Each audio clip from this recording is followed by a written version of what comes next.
warahmatullahi wabarakatuh. Waalaikumsalam. Forum Purnawirawan Pejuang Indonesia, singkat FPPI. FPPI adalah organisasi para purnawirawan TNI tetap eksis membela kepentingan rakyat, kepentingan negara, rakyat dalam menjaga pertahanan dan keamanan negara. Inilah Quran. Jadi FPPI ini purnawirawan tidak pernah kata pensiun. Pensiun pun juga tetap berada di tengah-tengah masyarakat, rakyat untuk membela kepentingan negara dan bangsa. Dua, FPPI bersama rakyat hentikan PIK 2 dan PSN yang banyak melanggar hukum dan merugikan rakyat. Pelanggaran hukum di sini adalah sudah disebutkan tadi, tidak sesuai dengan RT RW-nya, rencana tata kelola kota, wilayah, kabupaten, dan provinsi. Dan kemudian juga sebagian berada di dalam wilayah kabupaten. Tiga, rakyat jangan pernah takut, apalagi kendor dalam perjuangan ini. Kami tetap bersama Anda dan kalian.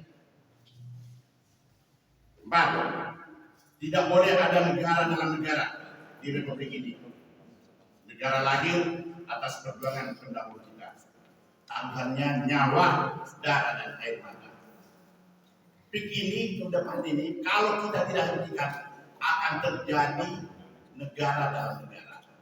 Bayangkan saja luas yang dia akan rencanakan itu lebih luas daripada Singapura. Akan terjadi sesuatu. Dan siapa yang akan tinggal di sana itu adalah kelompok-kelompok tertentu, orang-orang tertentu, orang-orang yang berduit dan macam-macam akan terjadi, kemungkinan terjadi yang hal-hal yang kemungkinan ada seperti penyelundupan dan hal-hal yang tidak sesuai dengan aturan-aturan negara. Makanya itu kita akan hentikan sebelum lanjut. 5. Oleh karena itu, Forum Purnawirawan Indonesia selalu hadir di tengah-tengah rakyat untuk membela kepentingan rakyat dan menjaga kedaulatan negara Republik Indonesia yang kita cintai ini. Harga NKRI adalah harga mati. Merdeka! Merdeka! Merdeka! Merdeka! Merdeka! Merdeka!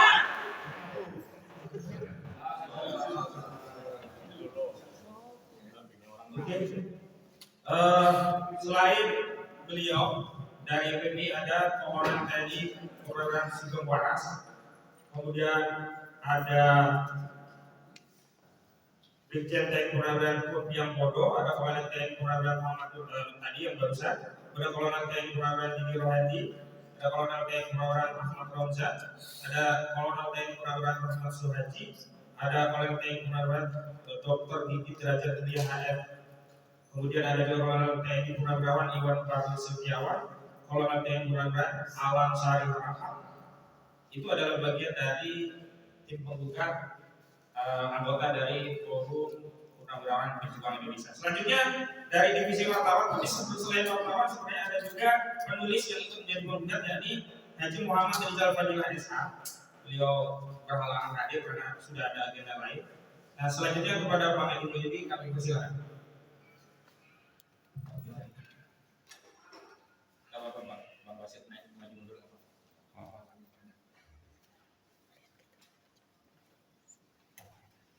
Bismillahirrahmanirrahim. Assalamualaikum warahmatullahi wabarakatuh.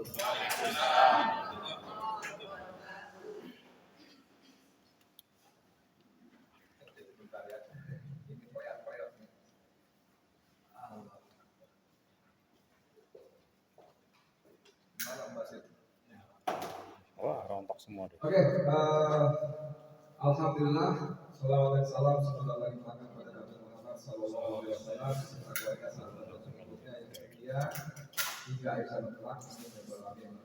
Para sekalian yang saya hormati, teman-teman, para pejuang yang tidak pernah lelah,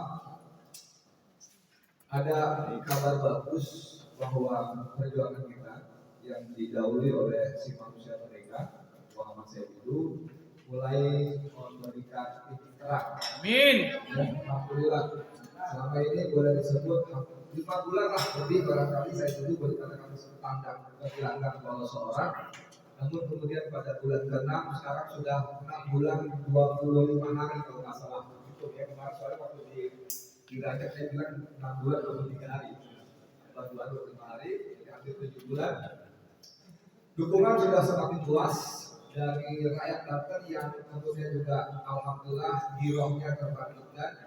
Dan kemarin kita mendengar sejumlah tokoh Banten juga mengeluarkan pernyataan-pernyataan yang sungguh berani. Ada yang mengatakan siap mati syahid dan sebagainya. Alhamdulillah.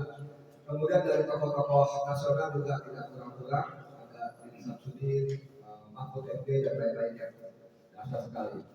Dari petisi 100 juga sudah menunjukkan dukungan yang dari awal sebetulnya sangat luar biasa. Nah, kabar gembira yang saya masukkan adalah bahwa inilah buah dari perjuangan kita.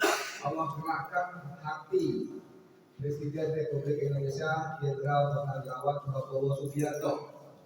Beberapa waktu lalu melalui mulut 3 orang menterinya menyatakan hal-hal yang sepertinya kita bisa terjemahkan ada atensi dari Presiden terhadap PSMP 2. Dimulai dari Menteri Desa dan Pembangunan Daerah Tertinggal yang Susanto itu mengingatkan agar aparatur desa tidak main-main. Apalagi dia orang sehat sana yang istrinya juga maju kemarin waktu itu tahun ya. Jadi dia mendengar laporan dan turun langsung, walaupun sudah amat terlambat, tapi itu suatu yang mengembirakan. Yang kedua datang dari Menteri Marwarar Sirait, Menteri Perumahan dan Pembangunan Kawasan Permukiman (PKP), yang dia mengutip dan menyatakan pesan dari Presiden Prabowo tidak boleh ada lagi perubahan eksklusif dan tidak ada lagi negara dalam negara. Kita langsung paham kalau tidak disebut namanya itu adalah antara lain PSMP 2. Dan 2 hari terakhir Menteri APR dan Kepala DPR, Menteri Agraria dan Tata Ruang, Kepala Badan Pertanahan Nasional, Pertanahan atau Pertahanan.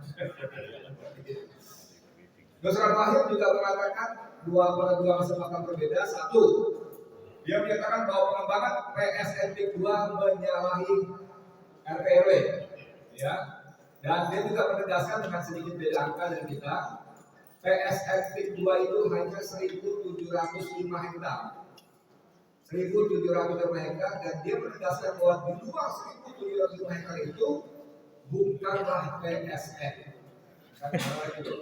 Kalau versi kita yang dapat dari surat dari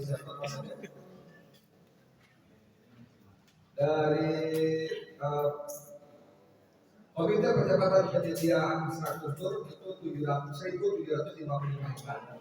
Yang lebih seru lagi pada keesokan harinya kepada media Nusron Wahid mengatakan bahwa Prabowo akan mengkaji ulang PSMP 2. Kalau tidak sesuai dengan kriteria yang ditetapkan Presiden, maka itu bisa kemudian batalkan. Apa yang pertama? Yang pertama adalah menunjang mendukung ketahanan pangan. Dan bisa dipastikan ini bukan tidak sesuai malah bertabrakan bertentangan. Karena PSMP 2 telah menguruk ribuan, mungkin belasan ribu hektar sawah-sawah. Yang kita tahu persis bahwa sawah itu adalah salah satu sumber utama swasembada pangan. Yang kedua, mendukung ketahanan energi, tidak ada hubungannya juga. Yang ketiga, mendukung hilirisasi, sama sekali tidak ada industri yang tenaga kerja di sana. Dan yang keempat, terkait dengan giant sea wall, itu juga tidak ada. Jadi 4 paket tidak ada, bahkan yang ketiga tadi, yang pertama tadi, yang satu adalah sangat bertentangan. Jadi dengan ini kita merasa bahwa kalau Prabowo tidak omong-omong saja, maka kita disarankan dalam waktu dekat ada surat Kepres 80 namanya pembatalan PSMP 2. Amin. Nah dengan fakta-fakta seperti ini, apa yang kita lakukan semua ini di bawah koordinasi Bung Ahmad Badrudin semakin mendapat kekuatan. Walaupun sebagian orang mengatakan Allah ini percuma dia bawa ke pengadilan hukum, ya. Karena ada ucapan dari Ahmad yang disampaikan oleh salah pendiri MUI yang salah menjadi korban juga, mulut saya adalah undang-undang. Wih, sombong bener tuh. Kalau saya menjarakan kamu sore ini, besok ini kamu di penjara.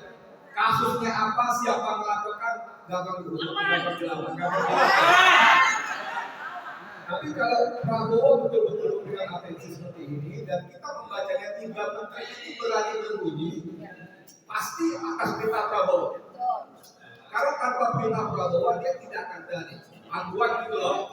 Ya, jangankan cuma mas kota, kepala desa bimbing, menteri, bahkan Jokowi pun sudah dia bisa beli, ya kan? Tapi karena Prabowo perintahkan para menteri yang nggak boleh buat lah dari dicopot, ya dia punya bisa. Nah, dengan mengharap ridha Allah, pertolongan Allah, saya kira apa yang sudah ditunjukkan secara implisit oleh Prabowo melalui para menterinya, ini bisa diharapkan menjadi pertimbangan ya majelis hakim nanti dalam memutuskan sehingga menariknya sehingga salah satu metode kita tim ini adalah menuntut dan pembayaran ganti rugi oleh para pihak tergugat secara anugersen sebesar 616 triliun 200 miliar rupiah. Baca berapa kita masing-masing? Saya tidak kebagian, karena semuanya berkenalan. Tapi kata Pak, memang kita kan kejar lagi itu, ya. Dan memang mohon maaf banget kita kan semua nggak punya tanah 1 meter itu di sana. Kalau punya, memang kita menyediakan negara, bukan sosokan, tapi memang begitu aturan yang kita buat. Saya kira kita teman-teman sekalian dan sebagai jurnalis, saya mohon sangat kita pertama sekali berterima kasih besar kepada para yang berjuang. Ya, ada satu, ada Populi TV, ada Bang Edi Channel, ada Kawan TV, Kawan TV, udah luar. Apa lagi? Desa TV, Sawah TV, Sawah Media, dasar juga kita berharap media yang buatnya sendiri untuk menyuarakan ini supaya kita lebih berisik lagi, karena saya kira bisik-bisik, ya. Bisik-bisik yang sudah disampaikan oleh saya itu secara terbuka, bahwa pemerintah memerlukan 10 site itu untuk menjadi landasan mengambil keputusan. Artinya ini rakyat itu bergerak berbunyi, sehingga pemerintah punya landasan untuk melakukan tindakan-tindakan yang diperlukan. Saya kira itu Rasulullah SAW Wassalamualaikum warahmatullahi wabarakatuh. Terima kasih Bang Edi Mulyadi, salah satu prinsipal penggugat sekaligus koordinator media dari tim perlawanan terhadap politik tanah air. Selanjutnya ada Bang Marwan Batubara dari Konstitusi 100 sekaligus Parapor yang juga terlibat aktif mengadvokasi kasus ini. Kami persilakan pada Bang Marwan.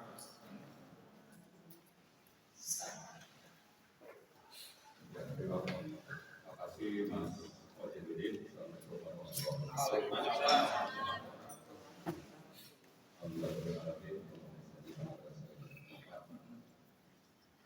Saya kira acara kita ini adalah salah satu dari sekian banyak upaya advokasi untuk menegakkan kebenaran dan keadilan sesuai dengan Pancasila, konstitusi dan berbagai konsensus nasional dalam undang-undang yang sudah disahkan oleh pemerintah dan DPR.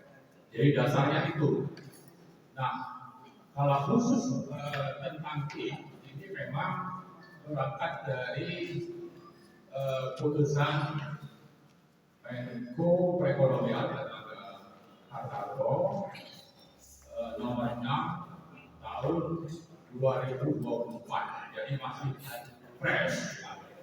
Dan kalau dihitung dari terbitnya Permenko itu sekitar bulan Mei, kita anggap tadinya bulan Mei, tapi diumumkannya itu sebetulnya bulan Maret setelah 2 hari setelah pemilu atau Pilpres, penetapan Pilpres 2024.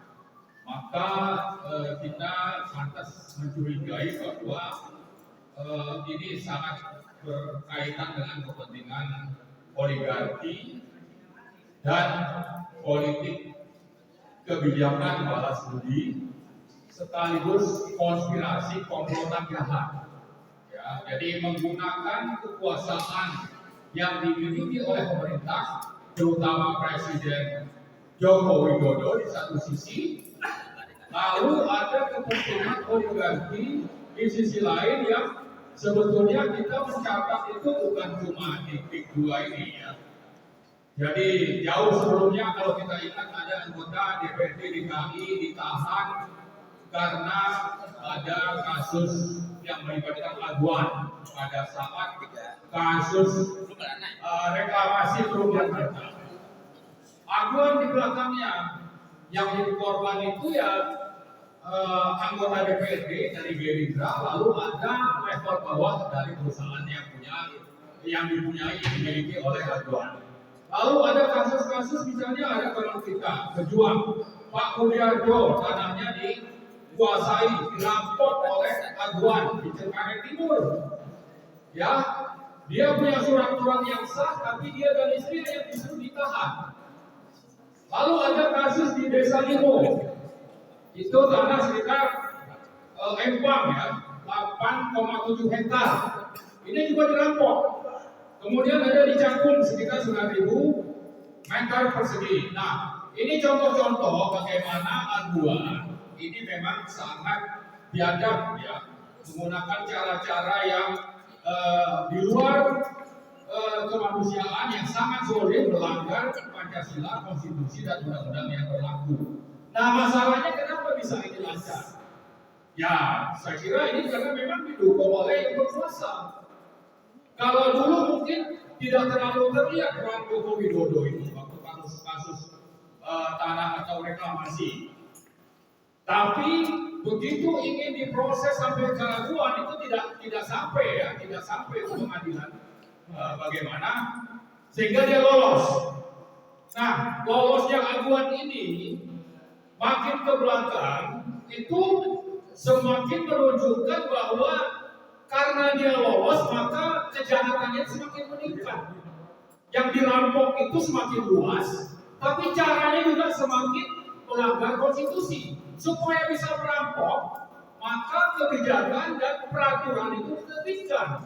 Kalau sebelumnya mungkin tidak ada peraturan yang berubah, tapi makin ke belakang dengan cara bekerja sama berkomplot dengan Presiden Joko Widodo, maka dibuatlah kebijakan supaya apa? Supaya rampokannya itu bisa lancar berlangsung. Itulah yang disebut dengan state corporate crime. Pelaku utamanya itu di sisi penguasanya itu adalah Joko Widodo, di sisi pengusahanya itu adalah aduan salah satu, ditambah lagi dengan Salim. Nah, karena itu saya kira kita melakukan, saya sebut tadi hari ini adalah salah satu dari sekian banyak upaya yang akan kita terus lakukan. Kita bisa saja menyampaikan terima kasih ya, tapi kalau saya belum merasa penting perlu berterima kasih kepada Pak Prabowo. Kenapa? Ya ini sudah tadi saya sebutkan, Pak Saidido itu sudah bersuara sejak bulan Mei. Coba dihitung, Mei, Juni, Agustus, September, Oktober, November ya. Sudah 6 atau 7 bulan. Dan ini sudah kita suarakan dan korbannya itu sudah ada yang mati gitu loh. Pak Prabowo ini sudah ada yang mati nih. Ya. Kemudian dia kehilangan mata pencarian. Itu banyak, puluhan mungkin ratusan orang, kepentingan juga hilang. Tapi yang penting adalah bahwa kalau saya sebutkan tadi kejahatan yang meningkat, itu karena ada, kalau dulu itu ada mafia tanah, ada mafia hakim, ada mafia macam-macam ya. Bisa lolos untuk kasus reklamasi dan 3 lahan yang dirampok tadi, yang saya sebut tadi di Cengkareng, di Desa Limo dan di Cakung. Maka yang terakhir ini bukan cuma mafia yang digunakan ya, tapi aparat negara, ASN dilibatkan, ya Polri dilibatkan, preman juga dilibatkan. Maka korbannya itu sangat parah sebetulnya. Jadi karena itu saya kira ini salah satu cara kita benar-benar ada yang memperhatikan dan yang memproses ini adalah hakim yang bebas dari mafia hakim, mafia peradilan. Nah, tapi juga ini adalah salah satu alat untuk mengingatkan. Mengingat siapa? Mengingatkan yang namanya lembaga eksekutif yang dipimpin oleh Pak Prabowo, lembaga legislatif yang dipimpin oleh Ketua DPR itu Bu Puan. Ya, jangan sampai nanti Bu Puan tidak berbuat apa-apa. Ini salah satu pengingat juga. Ya, jangan sampai nanti nunggu kita datang dulu. Seperti tadi yang saya sebut Pak Prabowo, ini sudah 6 bulan ini berlangsung. Anda kemana aja selama ini misalnya? Kok baru sekarang bersuara? Tapi oke lah, karena baru dilantik sibuk mungkin ke luar negeri. Nah, tapi tetap kita ingatkan, Bu Puan juga sama. Jangan sampai nanti gara-gara politik sprindik atau diancam dengan kasus-kasus ya, karena tangan-tangan Jokowi ini masih bergentayangan di mana-mana ini. Ya, di lembaga penegak hukum itu masih untuk apa? Untuk mengancam supaya lembaga legislatif tidak berani berkutik. Nah, terakhir sekali saya ingin mengingatkan bahwa kita belum mau berterima kasih. Kalau saya pribadi tidak perlu buru-buru menyampaikan terima kasih ke Pak Prabowo sepanjang belum menunjukkan langkah konkret untuk membatalkan proyek 2, mencabut status PSN untuk semua proyek-proyek swasta. Kenapa? Karena ini adalah politik balas budi salah satunya. Yang saya curigai adalah misalnya Aguan. Aguan ini adalah salah satu pengembang yang membangun di IKN, dapat P2. Lalu ada yang namanya Fredri Wijaya, ya, itu dapat BSD, juga membangun di IKN. Nah, oleh Jokowi ini kebijakan ini seolah-olah kebijakan diri sendiri. Mana teman-teman konco-konco yang mendukung proyeknya di IKN itu dikasih fasilitas.